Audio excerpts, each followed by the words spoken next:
Exercise 3, दो चरों वाले रैखिक समीकरण युग्म। तीसरे पार्ट का नाम है दो चरों वाले रैखिक समीकरण युग्म। दो चरों वाले रैखिक समीकरणों का व्यवहार पहले पता होना चाहिए कैसा है। नंबर 1, जब दोनों रेखाएं एक दूसरे को एक बिंदु पर काटती हैं तब चित्र इस तरह बनता है, ये बना हुआ है। फिर जब दोनों रेखाएं समांतर होती हैं चित्र ऐसे बनता है। और जब दोनों रेखाएं समपाती होती हैं तो दोनों एक दूसरे पर ओवरलैप करती हैं। पहली रेखा यहाँ से लेकर यहाँ तक ऐसे बन गई, दूसरी इधर से लेकर यहाँ तक ये ऐसे बन गई। अब रैखिक समीकरण क्या होता है? रैखिक समीकरण की घात 1 होती है। इसे ax plus B Y plus C बराबर 0 के रूप में लिखा जाता है। फिर रैखिक समीकरण युग्म, युग्म माने जोड़ा, दो रैखिक समीकरण हो। जैसे पहला है a1x plus b1y plus c1 बराबर 0, दूसरा है a2x plus b2y plus c2 बराबर 0। अब रैखिक समीकरण युग्म का हल प्राप्त करने की स्थितियाँ। पहली स्थिति है जब a1 बटे a2 does not equal to b1 बटे b2 हो तो रेखाएं एक दूसरे को प्रतिच्छेदित करती हैं और यह प्रतिच्छेदन बिंदु ही इन रेखाओं का हल है, अर्थात इनका एक अद्वितीय हल है। फिर दूसरा केस आता है यदि a1 बटे a2 बराबर b1 बटे b2 बराबर c1 बटे c2 तो रेखाएं एक दूसरे के संपाती होती हैं, अतः इनके अपरिमित रूप से अनेक हल प्राप्त होंगे, अर्थात इस रेखा युग्म के अनंत हल प्राप्त होंगे। तीसरा केस है यदि a1 बटे a2 बराबर b1 बटे b2 does not equal to c1 बटे c2 तो रेखाएं एक दूसरे के समांतर होंगी और इनका कोई भी उभयनिष्ठ बिंदु न होने के कारण इनका कोई हल प्राप्त नहीं होगा। चौथा केस है यदि a1 बटे a2 बराबर b1 बटे b2 हो तो रेखा युग्म असंगत होगा और इसके शून्येतर हल प्राप्त होंगे। अब ये विद्या प्रकाशन की बुक है, प्रश्नावली 3.1, ये हल होगी।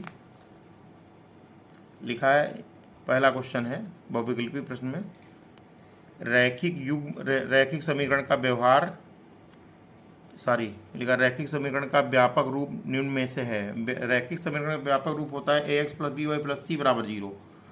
तो ये चार समीकरण दिए गए हैं। रैखिक समीकरण का व्यापक रूप निम्न में से है, पहला विकल्प तो है नहीं, दूसरा भी नहीं, ये तीसरा सी वाला होगा, ax plus B Y plus C बराबर 0, यही सही है। इस पर हम निशान मार देंगे टिक का। फिर लिखा है एक रैखिक समीकरण की घात, रैखिक समीकरण की घात हमेशा 1 होती है, इसलिए ये सी सही है ऑप्शन।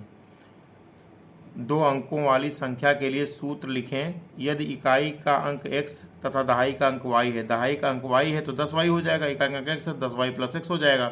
तो 10y प्लस x पहले विकल्प में आ रहा है, इसलिए विकल्प नंबर ए सही है।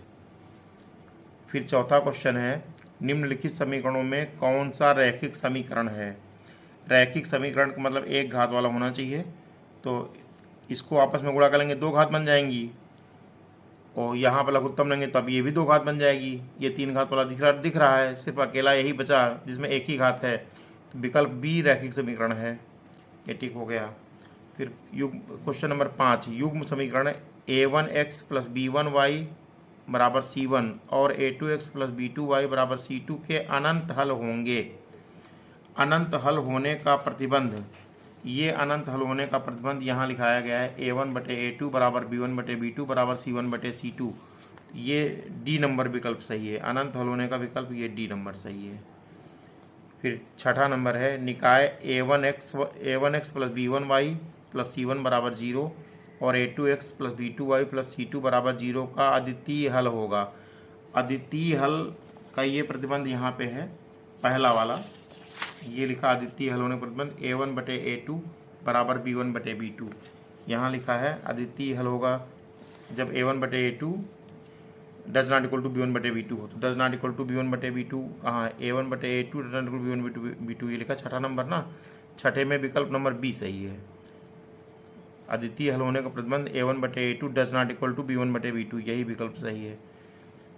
क्वेश्चन नंबर 7, दो चरों वाले समीकरणों का आलेख प्रतिच्छेदी होता है तब उनके हल होंगे। जब आलेख प्रतिच्छेद करेगा तो ये सिर्फ एक ही हल होगा, तो उनका एक हल होगा, विकल्प ए सही है। अब क्वेश्चन नंबर 8, रैखिक समीकरण युग्म x प्लस 2y बराबर 5 तथा 3x प्लस 12y बराबर 10 का ये विकल्प है। एकल हल होगा, कोई हल नहीं होगा, एक से अधिक हल होगा, अनंत हल होंगे। इनमें कौन सही, इसको चेक करके पता करना पड़ेगा। तो ये देखिए 8 नंबर क्वेश्चन है, इसको हल करते हैं।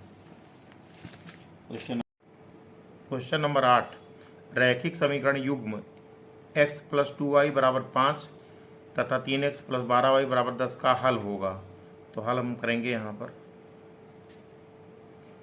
लिख देंगे। दिया गया समीकरण क्या है, x प्लस 2y बराबर 5 लिखा है, तो इसको हम लिख सकते हैं this implies that x plus 2y minus 5 हो गया बराबर हो गया 0। तो यहाँ से अगर हम a1 b1 c1 देखेंगे तो x के गुणांक को a1 कहते हैं, समीकरण 1 है ना, समीकरण 1 में x गुणांक a1 हुआ। यहाँ से a1 कितना है, a1 बराबर है 1 और b1 बराबर है 2 और c1 बराबर है -5। अगला समीकरण यहाँ पे है 3x प्लस 12y बराबर 10 लिखा है, तो यहाँ 10 लिखेंगे। फिर इसको भी वैसे ही करेंगे हम। This implies that 3x plus 12y, 10 को पक्षांतर करेंगे, माइनस में 10 आ जाएगा, बराबर 0 होगा। समीकरण 2 है, इसमें भी ये समीकरण 2 है, तो a1 a2 b1 a2 b2 c2 निकलेगा। इसमें a2 का मान होगा यहाँ पर, x के गुणांक को a2 कहते हैं, a2 का मान 3, y के गुणांक को b2 कहते हैं, b2 का मान 12 है और c2 है यहाँ पर -10। अब सबसे पहले हर प्रश्न में a1 बटे a2 b1 बटे b2 c1 बटे c2 के मान निकालने पड़ते हैं। सबसे पहले हम लिखेंगे a1 बटे a2, a1 बटे a2 हल करेंगे हम। a1 बटे a2, a1 का मान है 1, a2 का मान है 3। a1 का मान यहाँ 1 दिया गया, a2 का मान 3 है, तो a1 बटे a2 का मान आ गया 1/3। अब हम लिखेंगे अब b1 बटे b2, b1 बटे b2 बराबर b1 का मान है 2 बटे b2 का मान है 12। काटेंगे तो 2 × 9 2, 2 × 6 12। तो दिस इम्प्लाइज दैट b1 बटे b2 बराबर आया 1/6। ये b1 बटे b2 की वैल्यू आ गई। अब यहाँ साफ साफ दिख रहा है कि a1 बटे a2, चूँकि a1 बटे a2 ये b1 बटे b2 वैल्यू बराबर नहीं है, तो does not equal to b1 बटे b2। जब a1 बटे a2 b1 बटे b2 के बराबर नहीं है, तो ये ऑप्शन पहला वाला दिया गया है, a1 बटे a2 does not equal to b1 बटे b2। तो रैखिक युग्म का हल एकल होगा। अतः रैखिक युग्म का हल एकल हुआ। रैखिक युग्म का हल एकल होगा, एकल होगा। किस विकल्प में है, एकल होगा, तो विकल्प इसमें पहला सही है, विकल्प नंबर ए सही है, ये वाला एकल होगा लिखा हुआ है इसमें। अतः विकल्प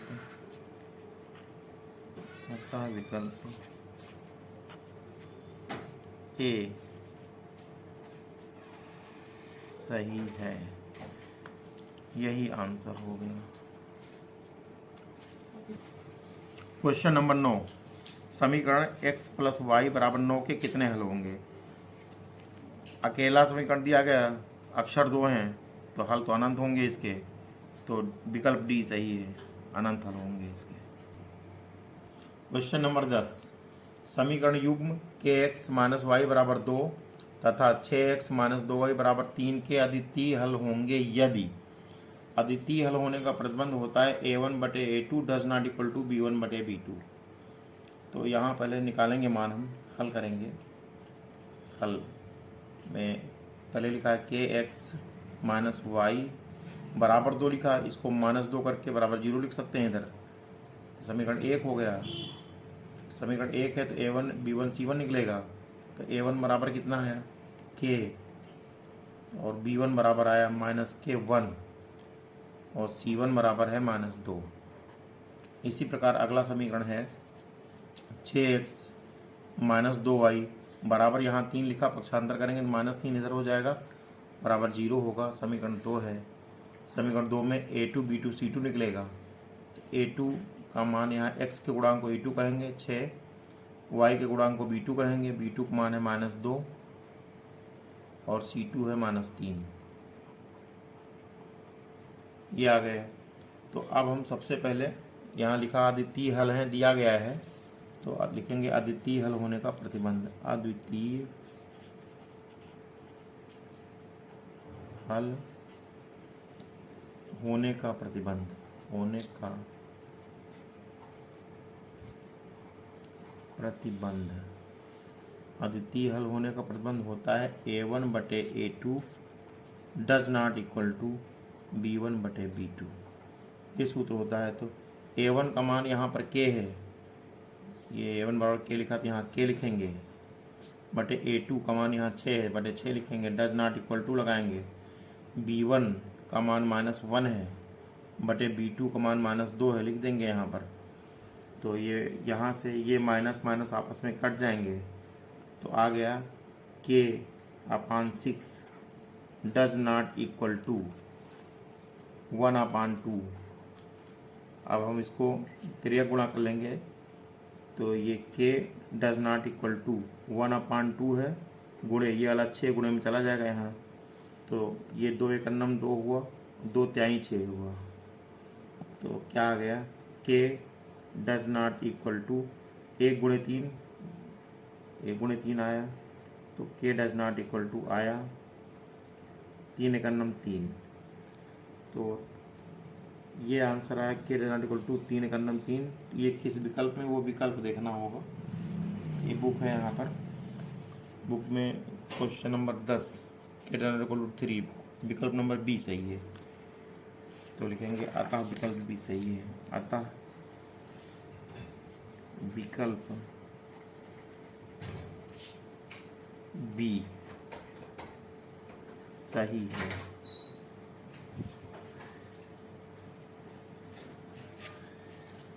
तो टिक लगाएंगे, विकल्प भी सही है। क्वेश्चन नंबर 11, के किस मान के लिए समीकरण युग्म 2x + 3y = 5 तथा 4x + ky = 10 के अनंत हल होंगे। तो हल करेंगे। सबसे पहले समीकरण दिए गए, इनको लिख लेंगे हम।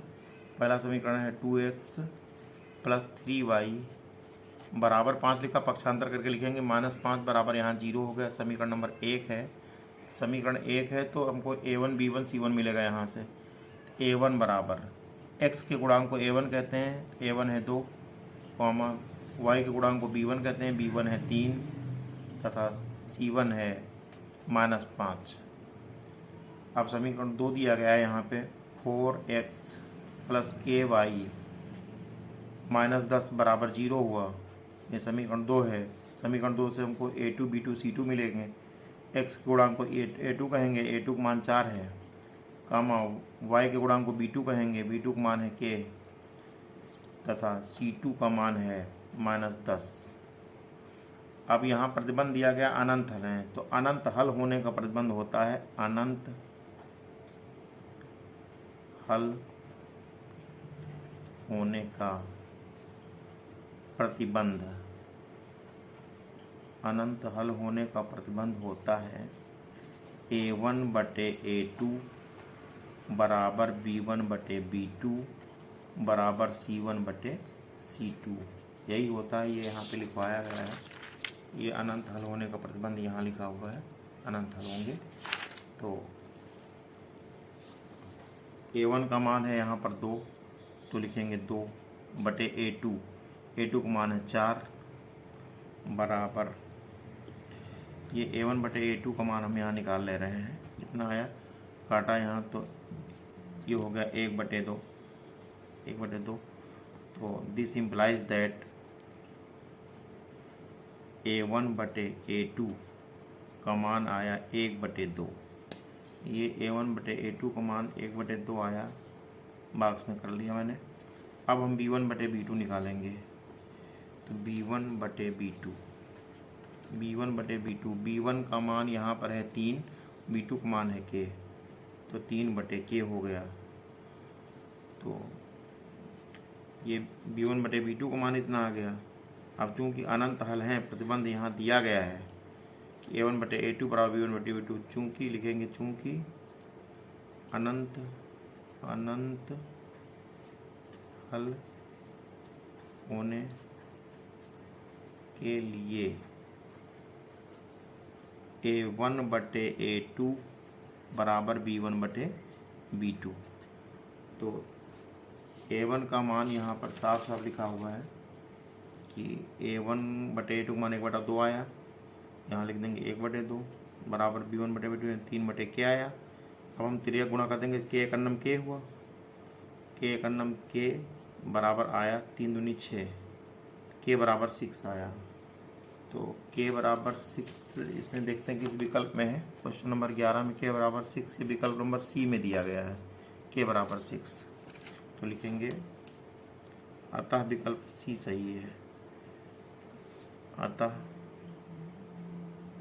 विकल्प C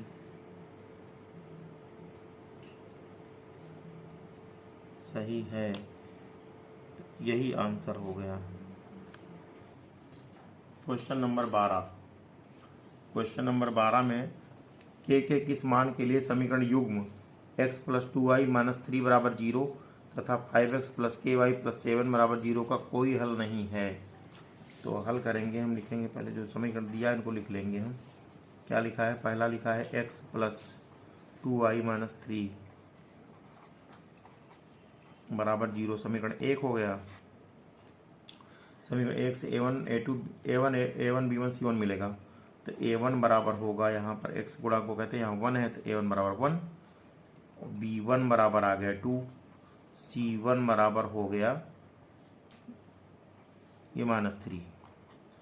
अब समीकरण 2 दिया गया है 5x + ky + 7 बराबर 0।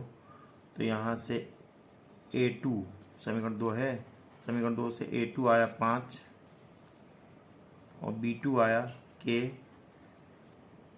C2 आया 7। तो अब हमको ये देखना है कि का कोई हल नहीं है। तो कोई हल ना होने का प्रतिबंध होता है, यहाँ लिख देंगे हम कोई हल न होने का प्रतिबंध, कोई हल न होने का प्रतिबंध, कोई हल न होने का प्रतिबंध होता है A1/A2 बराबर B1/B2 does not equal to C1/C2, ये प्रतिबंध होता है। तो A1/A2 निकालेंगे पहले हम। A1/A2 बराबर A1 का मान 1 है बटे A2 का मान ये वाला 5 है। तो A1/A2 का मान 1/5 आ गया, घेर देंगे अब हम। और उसके बाद अब लिखेंगे, अब B1/B2 लिखेंगे।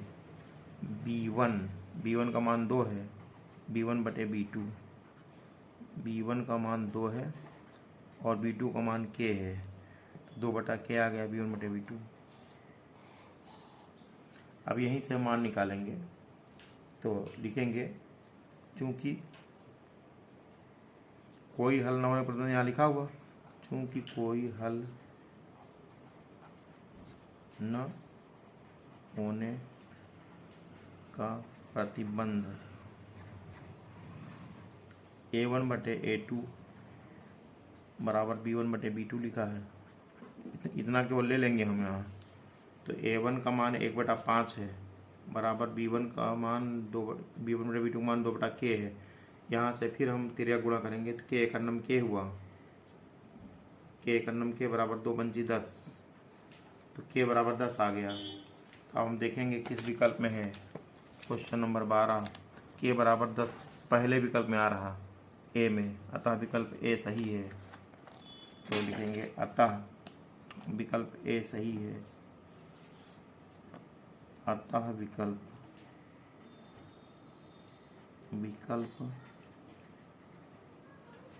ए सही है। क्वेश्चन नंबर 13, यदि समीकरण युग्म 3x प्लस वाई बराबर 1 तथा 2k minus 1 into x plus के माइनस 1 इंटू वाई बराबर 2k प्लस 1 है, 1 असंगत है, तो k का मान बताना है। हल करेंगे हम, समीकरण दिए उनको लिख लेंगे।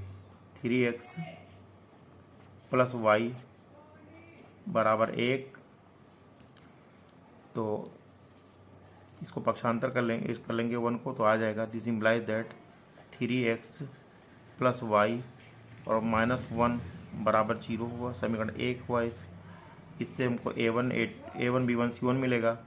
A1 बराबर आया 3 और B1 बराबर आया, वाई गुणांक को B1 कहते हैं, B1 1 है, और C1 बराबर है माइनस का 1। अब समीकरण 2 लिखेंगे। समीकरण 2 ये वाला लिखा है यहाँ पर, 2k minus 1 into x plus के माइनस 1 इंटू वाई। ये 2k प्लस 1 लिखा है यहाँ, पक्षांतर कर लेंगे, सीधे हो जाएगा 2k प्लस 1 इधर आ जाएगा, बराबर यहाँ 0 बचेगा, समीकरण 2 आ गया। इससे हमको A2 मिल गया। x के गुणांक को A2 कहते हैं, तो A2 हो गया 2k माइनस 1 और B2 हुआ हमारा k माइनस 1। अब C2 हुआ ये माइनस में 2k प्लस 1, ये C2 हुआ। अब दिया गया है चूंकि असंगत है, तो असंगत होने पहले हम निकालेंगे A1 बटे A2। A1 बटे A2, A1 का मान क्या है? A1 का मान यहाँ 3 है, बटे A2 का मान 2k माइनस 1 है। ये A1 बटे A2 का मान इतना हुआ। फिर निकालेंगे B1 बटे B2। अब B1 बटे B2, B1 का मान है यहाँ पे 1 बटे B2 का मान है k माइनस 1, ये B2 का मान है। ये हमारा B1 बटे B2 का मान आ गया।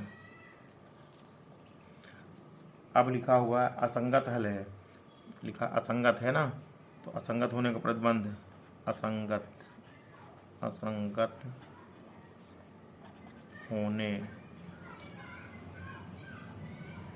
का प्रतिबंध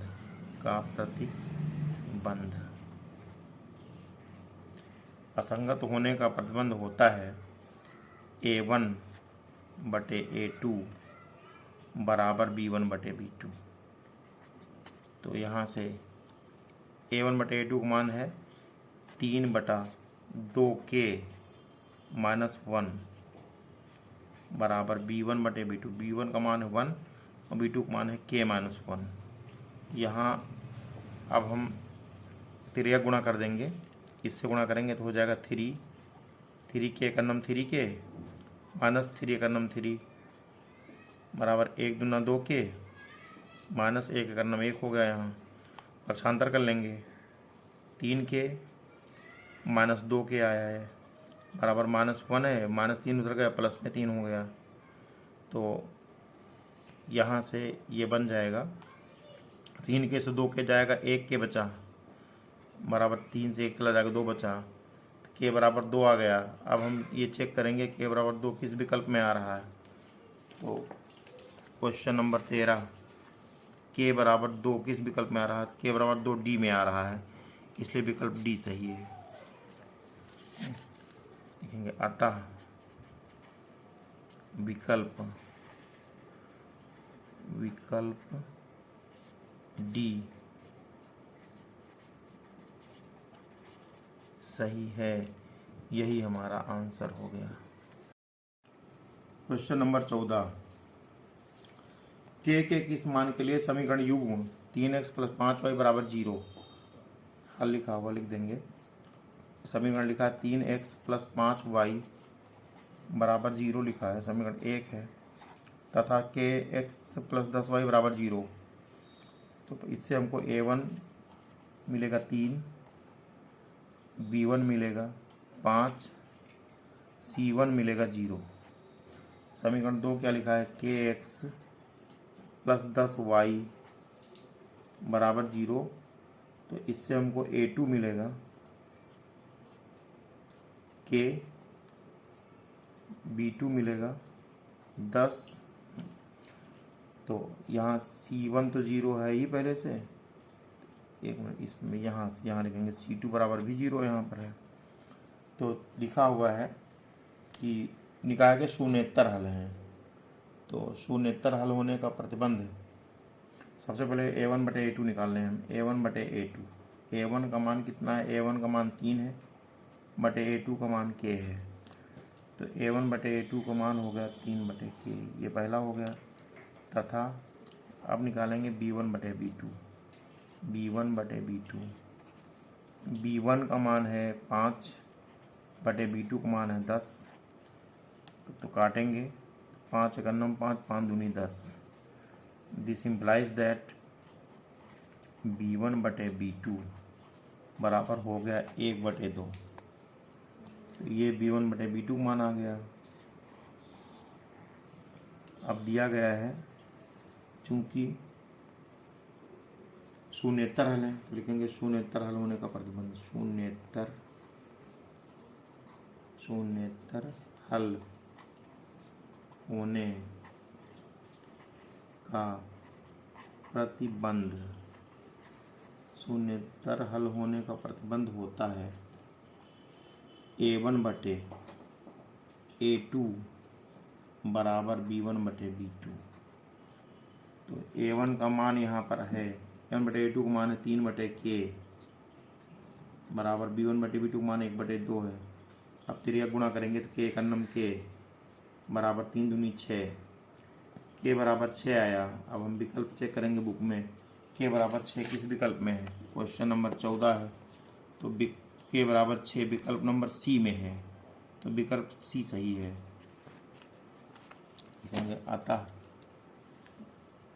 अतः विकल्प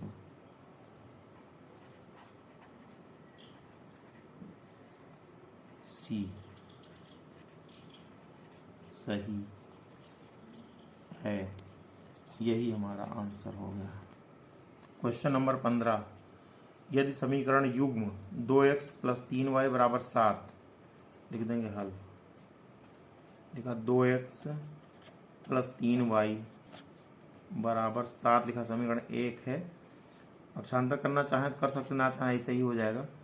A1 बराबर हो गया 2, B1 बराबर हो गया 3 और C1 बराबर हो जाएगा 7। यहाँ से समीकरण 2 लिखा है A + B × x + 2A - B × y बराबर 21 लिखा, समीकरण 2 है।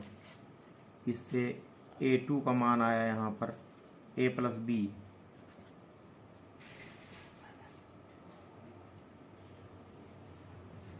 A2 का मान A + B है, और फिर B2 का मान है यहाँ पर 2A - B, C2 बराबर है 21। तो ये A2 B2 C2 का मान आ गया। अब हम सबसे पहले A1/A2 निकालेंगे। A1 का मान है 2/A2 का मान है A + B, ये आ गया। तथा B1/B2 निकालेंगे। B1 का मान है यहाँ पर 3/B2 का मान है 2A - B, ये B2 का मान है, ये आ गया। अब इसमें दिया गया है निकाय के अनंत हल हैं, लिखेंगे अनंत हल होने का प्रतिबंध। अनंत हल होने का प्रतिबंध, अनंत हल होने का प्रतिबंध होता है A1/A2 बराबर B1/B2 बराबर C1/C2। तो यहाँ से A1/A2 का मान आया है 2/A + B बराबर B1/B2 का मान आया 3/2A - B।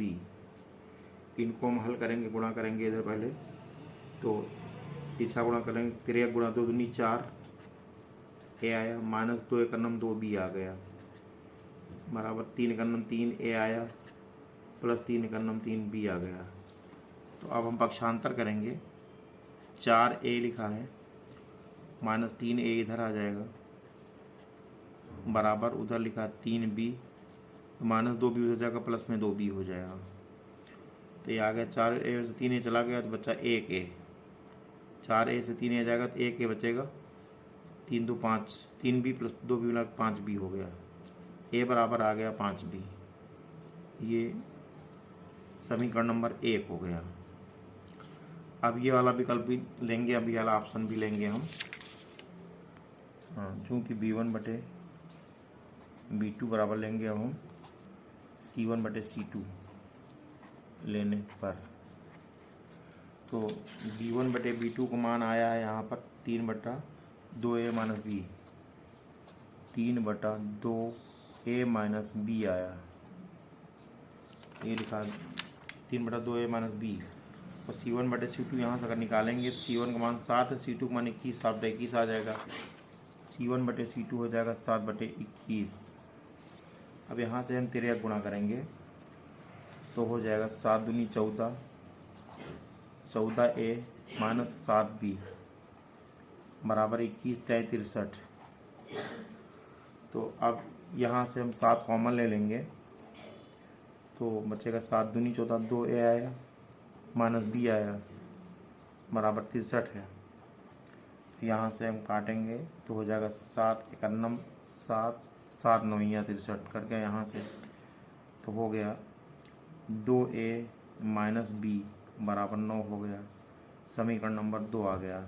अब समीकरण 1 में देखिए a बराबर 5b लिखा है, समीकरण a से a का मान इसमें रखेंगे समीकरण 2 में, समीकरण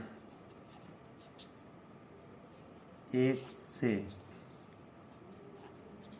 लिखेंगे इसमें, समीकरण 1 से a का मान रखने पर रखेंगे तो 2 लिखा 2 लिख देंगे, और a का मान आया है a बराबर 5b लिखा, तो a का मान 5b आ गया, यहाँ लिख देंगे 5b माइनस ये b यहाँ लिखा इधर बराबर 9 लिखा है, तो 5 दूनी 10b आया, 10b बराबर आ गया, 10b माइनस b बराबर 9 आ गया, तो 10b से 1b जाएगा, 9b बचेगा, 9b बराबर 9, तो यहाँ से b बराबर आ गया 9/9, काटेंगे तो कट के आ जाएगा 9 एकन्नम 9, दिस इम्प्लाइज दैट b बराबर हो गया 1, b बराबर 1 हो गया। अब b का यह मान समीकरण नंबर 2 में रख देंगे, 1 में रख देंगे। अब b का